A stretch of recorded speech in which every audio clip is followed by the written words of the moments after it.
The October wind rattled the windows of Margaret Thompson's cozy kitchen in Oak Park, Illinois, as she meticulously wrote out grocery lists on her yellow notepad.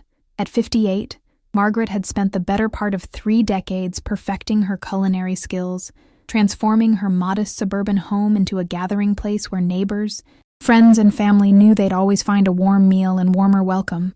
"Mom, I need to talk to you about Saturday," her daughter Jessica announced, bursting through the back door with her usual dramatic flair.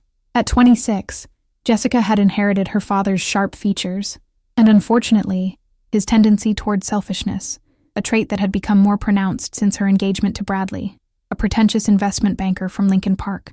Margaret looked up from her list, noting the tension in her daughter's voice. "What about Saturday, honey? I've already planned the entire menu for your engagement dinner. The herb-crusted salmon, the rosemary potatoes, that chocolate torte you love." "That's what I need to discuss," Jessica interrupted, avoiding her mother's eyes. She fidgeted with her enormous engagement ring, a gaudy piece that Margaret privately thought looked more like costume jewelry than the $15,000 rock Bradley claimed it to be. "Bradley's parents have some concerns about the dinner." Margaret set down her pen, a cold feeling settling in her stomach. "What kind of concerns?" "They think it might be better if you didn't actually attend the dinner," Jessica said quickly, the words tumbling out like she was ripping off a bandage. "You know, since you'll be so busy with the cooking and serving, they thought it might be more professional if you handled the catering aspect while they managed the social side." The kitchen fell silent except for the hum of the refrigerator and the distant sound of children playing in the street. Margaret stared at her daughter, waiting for the punchline of what surely had to be a cruel joke. "Professional?" Margaret repeated slowly. "Jessica, this is your engagement dinner, in my home, with my food. You're asking me to cook for 40 people, and then, what, eat in the kitchen like hired help?" Jessica's cheeks flushed, but her jaw remained set with stubborn determination. "It's not like that, Mom. You're being dramatic. Bradley's family is very particular about social gatherings. They have specific expectations about how these events should be conducted." Margaret felt 26 years of motherhood flash before her eyes. The sleepless nights when Jessica had colic, the countless soccer games she'd attended, the college tuition she and her late husband had scrimped and saved to pay. She remembered teaching Jessica to cook in this very kitchen, showing her how to fold dumplings and explaining that food was love made tangible. "So let me understand this correctly," Margaret said, her voice eerily calm. "You want me to spend 3 days cooking, to use my grandmother's china, to open my home, to create a beautiful evening for your friends and your fiancé's family, but I'm not good enough to actually participate in the celebration?" "You're twisting this all around," Jessica snapped, finally meeting her mother's gaze. "This isn't about you.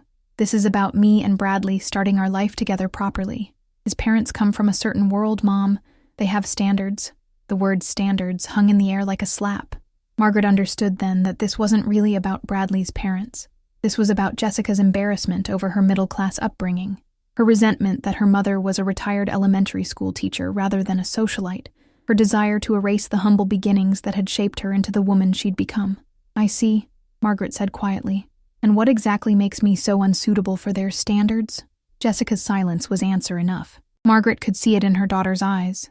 The judgment, the shame, the desperate desire to be accepted by people who measured worth in dollar signs and designer labels. Outside, the first drops of rain began to tap against the window. Margaret looked at her grocery list, with its careful notations about dietary restrictions and preferences she'd gathered over weeks of conversations. She'd planned to make Jessica's favorite appetizers, had special ordered expensive ingredients, had even bought new serving platters to make everything perfect. "Well," Margaret said, folding the list and placing it in her apron pocket, "I suppose I should get started on the shopping then. 40 people is quite a production." Jessica's shoulders relaxed slightly, mistaking her mother's quiet acceptance for compliance. "I knew you'd understand, Mom. This is really important to me." Margaret nodded, but something fundamental had shifted in her heart. As she watched her daughter gather her purse and prepare to leave, no doubt to go share the good news with Bradley about how she'd successfully managed their little problem, Margaret felt a strange sense of clarity settling over her. "Jessica," she called as her daughter reached the door. "Yes? What time did you tell everyone dinner would be served?" 7 o'clock sharp. Bradley's father is very punctual. Margaret smiled, an expression that didn't quite reach her eyes. 7 o'clock. I'll make sure everything is perfect. Chapter 2. The preparation. By Thursday morning, Margaret's kitchen had been transformed into a well-oiled culinary operation. The massive island was covered with ingredient lists, timing charts, and recipe cards, all meticulously organized with the precision of a military campaign. But unlike her usual joyful approach to cooking for large groups, there was something different in Margaret's demeanor. Her movements were efficient, almost mechanical, and her usual humming was replaced by a focused silence. Her neighbor and closest friend, Carol Martinez, knocked on the back door around 10 a.m., carrying 2 steaming cups of coffee from the corner cafe they both loved. "Honey, I brought reinforcements," Carol announced, letting herself in as she had countless times over the past 15 years.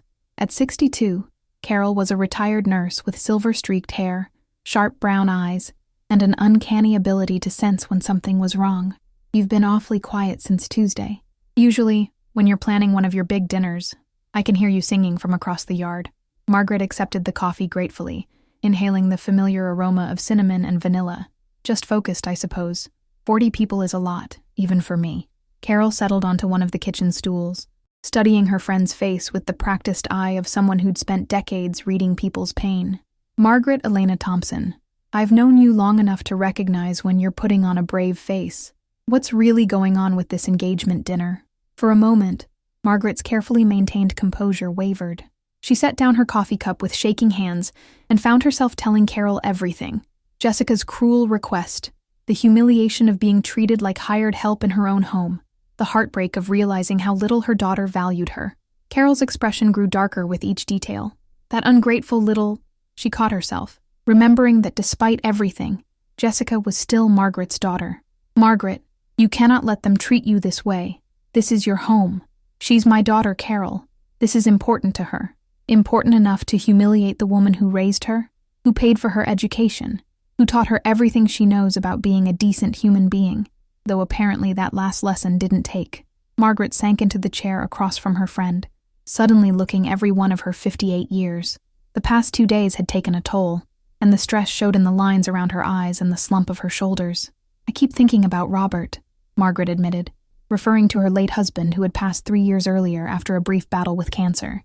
"He would have put a stop to this immediately. He never would have let anyone talk to me like that, especially not our own daughter." Carol reached across the table and squeezed Margaret's hand. "Robert isn't here, honey, but his values are. The question is, what would he want you to do? Roll over and let them walk all over you? Or stand up for the woman he fell in love with?" Before Margaret could answer, the doorbell rang. Through the front window, she could see a delivery truck parked in her driveway. The specialty ingredients she'd ordered had arrived. 30 pounds of premium salmon, imported cheeses, organic vegetables, and exotic spices that had cost nearly $800. As Margaret signed for the delivery, watching box after box of expensive groceries being wheeled into her home, a strange calm settled over her. She stood in her entryway, surrounded by the raw materials for a feast that would feed 40 people who apparently didn't think she was worthy of joining them. And something inside her finally snapped into place. "Carol," she called back to the kitchen, "how would you feel about hosting a dinner party on Saturday night?" "What do you mean?" Margaret walked back to the kitchen, her step lighter than it had been in days. "I mean, what if we took all these beautiful ingredients and created something wonderful for people who actually appreciate both the food and the woman cooking it?" Carol's eyes lit up with understanding. "Margaret Thompson, are you suggesting what I think you're suggesting? I'm suggesting that Jessica wants a caterer for her engagement dinner, and that's exactly what she's going to get. Professional service, beautiful presentation, and a bill for services rendered." For the first time in weeks, Margaret smiled, really smiled.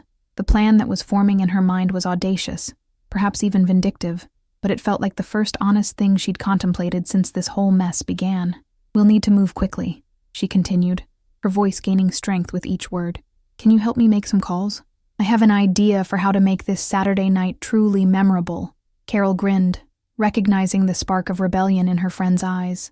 "Honey, I thought you'd never ask." Chapter 3. The Execution. Saturday evening arrived with the crisp clarity that only October in Chicago could provide. Margaret stood in her kitchen at 4 p.m., wearing her best black slacks and a pristine white chef's coat she'd ordered online. Her hair was pulled back in a professional bun, and she'd even invested in a small catering cart to transport food from the kitchen to the dining area. The house looked stunning. Margaret had spent Friday transforming her home into something that could grace the pages of a magazine. Her grandmother's china gleamed on the extended dining table, flanked by the crystal glasses she'd received as wedding gifts 27 years ago. Candles flickered throughout the main floor, and fall flowers from her garden created elegant centerpieces. But the most remarkable transformation was in Margaret herself. Gone was the anxious, hurt woman from earlier in the week. In her place stood someone who had rediscovered her own worth and was prepared to claim it. At 5:30, Jessica arrived with Bradley in tow, both dressed to impress. Bradley wore a navy suit that probably cost more than Margaret's monthly mortgage payment, while Jessica had chosen a designer cocktail dress that Margaret didn't recognize, no doubt purchased especially for this occasion with money that could have fed a small family for a month. "Mom, the house looks incredible," Jessica said, and for a moment, Margaret heard genuine appreciation in her daughter's voice. "You've really outdone yourself." "Thank you," Margaret replied professionally. "I've prepared the complete menu as requested. Everything will be ready for service at 7 o'clock sharp." Bradley surveyed the dining room with the critical eye of someone accustomed to judging others' efforts. "Very nice, Mrs. Thompson. My parents will be impressed. You've managed to create quite an adequate atmosphere." Margaret bit back her first 3 responses and settled for a polite nod. "I'm so glad you approve. Now, if you'll excuse me, I have final preparations to complete." As guests began arriving at 6:30, Margaret retreated to her kitchen and began putting the final elements of her plan into motion. Through the service window, she could watch Jessica playing the gracious hostess, accepting compliments on her beautiful home and her incredible meal planning. The irony wasn't lost on Margaret that Jessica was taking credit for every detail. From the flower arrangements, Margaret had stayed up until midnight, perfecting to the wine pairings she'd researched for weeks. Her daughter moved through the party with practiced charm, introducing Bradley's parents to their friends, all while carefully steering conversations away from any mention of her mother's presence. At exactly 7 p.m., Margaret began her service. She wheeled her cart into the dining room wearing her professional demeanor like armor, serving each course with impeccable presentation and minimal conversation. She was polite, but distant, treating the event exactly as Jessica had requested, as a professional catering job. The food was, by all accounts, extraordinary. The herb-crusted salmon was perfectly flaky, the rosemary potatoes were golden and fragrant, and the chocolate torte garnered actual applause from several guests. Margaret watched from the kitchen as 40 people enjoyed a meal that represented hours of her labor, skill, and artistry. But something else was happening that Jessica hadn't anticipated. Several guests began asking about the caterer, commenting on the exceptional quality of both the food and service. Margaret found herself engaged in brief conversations about her culinary training, self-taught through decades of practice, and her background, 25 years as an elementary school teacher who happened to love cooking. "This salmon is restaurant quality," commented Bradley's father, a stern man in his 60s who owned a chain of upscale steakhouses. "Where did you find this caterer, Jessica?" Margaret watched from the doorway as her daughter stumbled over the answer, clearly uncomfortable with the direction of the conversation. "Oh, she's local," Jessica managed. "Very experienced. I'd love to get her card," added Bradley's mother, a perfectly coiffed woman who clearly took pride in discovering talented service providers before her social circle. "We have several events coming up that could use this level of expertise." Margaret stepped forward with a smile that was both professional and mysterious. "I appreciate your kind words, Mrs. Whitman. I do take on select private events." As she retreated to the kitchen to prepare the final course, Margaret could hear the buzz of conversation shifting. Word was spreading through the party about the exceptional caterer, and several guests were asking Jessica for contact information. The evening's climax came as Margaret was serving coffee and presenting the chocolate torte. Mrs. Whitman, emboldened by wine and genuine appreciation, asked the question that Margaret had been waiting for all evening. "I'm sorry, but I have to ask, what's your catering company called? I've never experienced service quite like this in someone's private home." Margaret set down the silver serving tray and looked directly at Jessica before answering. "I don't have a company name, Mrs. Whitman. This is actually my home, and I'm Jessica's mother." The silence that followed was deafening. 40 faces turned to stare at Jessica, whose complexion had gone from flushed to pale to bright red in the span of 3 seconds. "Your mother?" Bradley's father repeated slowly. "You hired your own mother to cater your engagement dinner?" Chapter 4. The Reckoning. The aftermath of Margaret's revelation unfolded like a slowly blooming disaster. Jessica's face cycled through expressions of horror, anger, and desperate damage control, while the dinner guests processed what they'd just learned. The elegant atmosphere Margaret had so carefully crafted suddenly felt charged with uncomfortable tension. It's not what it sounds like, Jessica stammered, looking between her mortified fiancé and his equally shocked parents. Mom insisted on doing the cooking. She loves hosting parties, and we thought it would be easier if she handled the food while we managed the social aspects. But Margaret was no longer content to let her daughter control the narrative. 3 days of hurt had crystallized into something harder and more resolved. Actually, Margaret said, her voice carrying clearly across the suddenly quiet dining room, I'd like to clarify something. Jessica asked me to cook for this dinner, but specifically requested that I not attend as a guest. She felt it would be more professional if I served the meal rather than celebrated with the family. The collective intake of breath from 40 people was audible. Mrs. Whitman's carefully applied makeup couldn't hide the shock on her face, while Bradley's father looked like he'd swallowed something distasteful. You excluded your own mother from your engagement celebration? Asked Sarah Chen, one of Jessica's college friends who had clearly been under the impression that this was a mutual arrangement. After she cooked this incredible meal, Jessica's mouth opened and closed like a fish gasping for air. You don't understand the full situation. I understand perfectly, interrupted Carol Martinez, who appeared in the doorway connecting the kitchen to the dining room. Margaret hadn't planned for Carol to make an appearance, but her friend's timing was impeccable. I understand that Margaret spent 3 days and $800 of her own money creating this beautiful evening for people who decided she wasn't good enough to enjoy it with them. The room erupted in uncomfortable murmurs. Several guests exchanged meaningful looks, while others stared down at their plates as if the chocolate torte had become suddenly fascinating. Bradley, who had remained silent during this entire exchange, finally found his voice. Mrs. Thompson, I think there may have been some miscommunication. My parents certainly never intended— Oh, but we did receive a communication, Margaret said, pulling a folded piece of paper from her apron pocket. I took the liberty of preparing an invoice for this evening's catering services, since that's apparently how Jessica preferred to handle this family celebration. She walked over to Jessica and placed the paper beside her daughter's untouched dessert plate. 3 days of menu planning and grocery shopping, preparation of a 4-course meal for 40 guests, use of family china and crystal, floral arrangements, and professional service. The total comes to $2,200, which I believe is quite reasonable for an event of this caliber. Jessica's face went white as she unfolded the invoice and saw the itemized list. Mom, this is ridiculous. You can't charge your own daughter. I'm not charging my daughter, Margaret replied calmly. I'm charging my client. After all, you made it very clear that this was a professional arrangement. The genius of Margaret's strategy was becoming apparent to everyone in the room. By embracing the role Jessica had forced upon her, she had exposed the cruelty of the situation while maintaining her dignity. Several guests were now looking at Jessica with poorly concealed disapproval. This is humiliating, Bradley hissed to Jessica, in what he probably thought was a whisper, but carried clearly in the silent room. Yes, Margaret agreed pleasantly. It really is.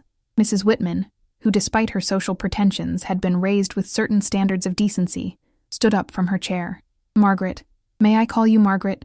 This meal has been absolutely extraordinary, the service impeccable, and I'm frankly appalled that you've been treated as staff rather than the mother of the bride-to-be. She walked over to Margaret with the regal bearing of someone accustomed to commanding attention. I would like to formally apologize for any role my family may have played in this situation. If I had known the circumstances, I would have insisted that you join us as an honored guest. The words hung in the air like a judgment. Other guests began to murmur agreement, with several standing to shake Margaret's hand and compliment both the meal and her grace under what were obviously difficult circumstances. Jessica sat frozen at the head of the table, watching her carefully planned evening transform into a public indictment of her character. The friends she'd hoped to impress were now openly discussing her behavior, while Bradley's parents, the very people whose approval she'd been so desperate to earn, were clearly reconsidering their opinion of their future daughter-in-law. I think, said Tom Rodriguez, one of Margaret's former teaching colleagues whom Jessica had insisted on inviting to add intellectual credibility to the guest list, that we've all learned something important tonight about the difference between class and having money. The comment earned several nods of approval, and one visible wince from Bradley. As the evening wound down and guests began to leave, many made a point of personally thanking Margaret for the exceptional meal and service. Several discreet business cards were pressed into her hand, along with genuine requests for future catering services. When the last guest had departed, the house felt cavernous and still. Jessica remained at the dining table, staring at the invoice while Bradley paced behind her chair, muttering about social embarrassment and family drama. Margaret began clearing plates with the same professional efficiency she'd maintained all evening. She felt strangely peaceful, as if a weight she'd been carrying for years had finally been lifted. "Mom," Jessica said finally, her voice small and uncertain. "I never meant for things to go this far." Margaret paused in her clearing and looked at her daughter, really looked at her. She saw a young woman who had lost sight of the values that had raised her, who had confused worth with wealth and importance with exclusion. But she also saw the little girl who used to help her bake cookies, and who had once proudly told her kindergarten class that her mommy was the best cook in the whole world. "Jessica," Margaret said gently, "the question isn't how far things went. The question is why you thought it was acceptable to go there at all." She continued clearing plates, giving her daughter time to process. Outside, the October wind had picked up, rattling the windows and scattering the last of the autumn leaves across the yard. "I want you to pay that invoice," Margaret continued. "Not because I need the money, but because you need to understand that my time, my skills, and my love have value. When you treat people as disposable, even family, there should be consequences." Bradley opened his mouth to object, but Margaret held up a hand to stop him. "And Bradley, if you're planning to join this family, you need to understand that we don't measure people's worth by their bank accounts or their zip codes. We measure them by how they treat others, especially when those others are in a position to serve them." She looked between the two of them, seeing clearly for the first time in years. "I raised my daughter to be better than this," Margaret said finally. "The question now is whether she's going to remember who she really is, or whether she's going to continue pretending to be someone else." As Margaret carried the last of the dishes to the kitchen, she could hear Jessica quietly crying at the dining room table. Part of her wanted to comfort her daughter as she had thousands of times before. But a larger part knew that some lessons could only be learned through consequence, and some growth only happened when the safety net was removed. Tomorrow, she would begin her new life as Margaret Thompson, not just Jessica's mother or Robert's widow, but a woman who had rediscovered her own worth and wasn't afraid to demand that others recognize it too.